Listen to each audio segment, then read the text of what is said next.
All right, let's dive right into an idea that is so big, so strange, it might just change the way you think about, well, thinking itself. We're going to explore a theory that suggests your own consciousness, that little voice in your head, isn't some ancient part of being human. It might just be a recent invention. But let me ask you something first. Just for a second, pay attention to that voice in your head. You know, the one that's narrating what you're doing, helping you decide what's for dinner, or maybe even commenting on this right now. Have you ever really stopped to ask, where does that voice come from? What if I told you that for most of human history, people didn't have that inner voice, and that when they faced a tough decision, they didn't think it over, they literally heard the voices of gods telling them what to do? That's the absolutely wild theory from a psychologist named Julian Jaynes. Yeah. Back in 1976, he wrote this book that proposed ancient humans had a totally different kind of mind, a structure he called the bicameral mind. So bicameral, it just means two-chambered. And the idea is that the mind worked in two parts. One part, the God part, would come up with a command, and the other part, the human part, wouldn't think about it. It would hear it as a voice from outside itself, a divine command. There was no internal debate, no weighing the pros and cons. You just heard the voice and you obeyed. Simple as that. And here is where the theory gets even crazier. For Jaynes, consciousness, our inner world, our sense of self, it isn't some biological thing that evolved over millions of years. Nope. He saw it as cultural software, an operating system that we installed on our brains using language. And the thing about software is, you can update it really, really fast. And you can see just how different these two operating systems are. In the bicameral days, all your control came from the outside. The gods told you what to do, and your actions were automatic. But with our modern subjective consciousness, that control is internal. We create this little mental version of ourselves, an analog I, that can look at a situation from the outside and make a choice. It's a total flip from being run by an external program to an internal one. So when did this massive software update happen? Jaynes puts this breakdown of the bicameral mind just about 3,000 years ago. He figured that big, chaotic events like the Bronze Age collapse created so much stress and unpredictability that the old system, just waiting around for a god to tell you what to do, wasn't working anymore. The voices started to fade, and humanity, out of pure necessity, had to invent a new way to figure things out, thinking for ourselves. Okay, I know what you might be thinking. This sounds like something out of science fiction, right? But Jaynes was convinced the proof was right there, hiding in plain sight in some of our oldest and most famous stories.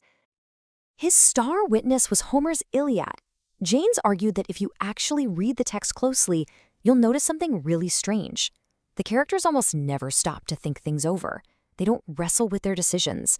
When a hero has to do something important, a god literally shows up and gives them their marching orders. This is the classic example. The hero Achilles is furious and is about to kill his king, Agamemnon. He doesn't have an internal moment of, whoa, hold on, maybe this is a bad idea. No, the goddess Athena just appears right behind him, grabs him by the hair, and tells him to knock it off. The decision is made for him from the outside. And it wasn't just the plots of the stories, it was the words themselves. Jaynes pointed out that words we now use for abstract mental concepts had completely physical meanings back then. Psyche? Today, that means soul or mind. In the Iliad, it just meant the puff of breath that left a dying soldier. Thumos, not emotion, but the physical churning in your gut. The very vocabulary for an inner life, it just wasn't there yet. And if you actually count the words, the data is pretty startling. You compare the Iliad to the Odyssey, which was written maybe only a century later, and you see this massive explosion in the use of language about an internal self. It's almost like you can watch the invention of introspection happening right there on the page.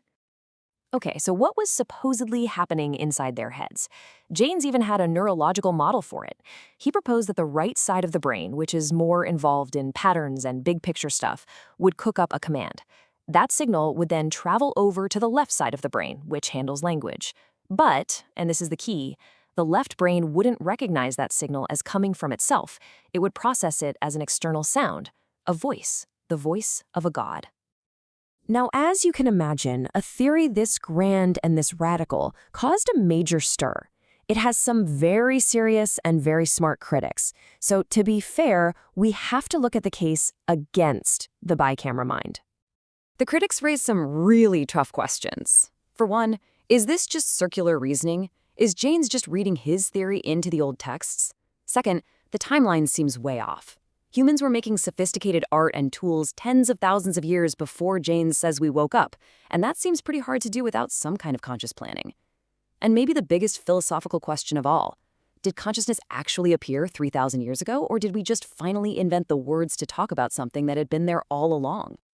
What's so fascinating is that even some of Jaynes's critics, like the brilliant Ian McGilchrist, agree that a huge shift happened between our brain's two hemispheres.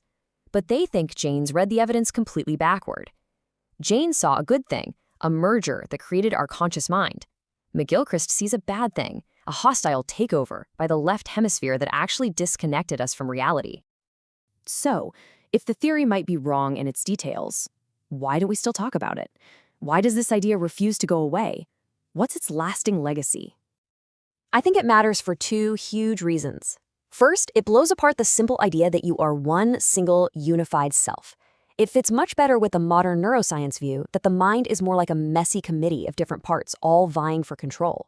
And second, it's a powerful reminder to check our weird bias. That is, assuming that the way Western, educated, industrialized, rich, and democratic people think is the only way to think. Maybe, just maybe, there are other cognitive operating systems out there. And that brings this whole massive idea right back down to you, right now. That little chatterbox in your skull, that voice that you're using to think about everything I'm saying, Jaynes would suggest that it might just be a cultural echo, a modern repurposing of the old brain pathway that once carried the voices of gods. Look, we'll probably never know for sure if Jaynes was right, but his theory leaves us with this incredible, provocative question that kind of sticks with you. Is that voice in your head really you, or is it just the ghost of a god? Thanks for tuning in.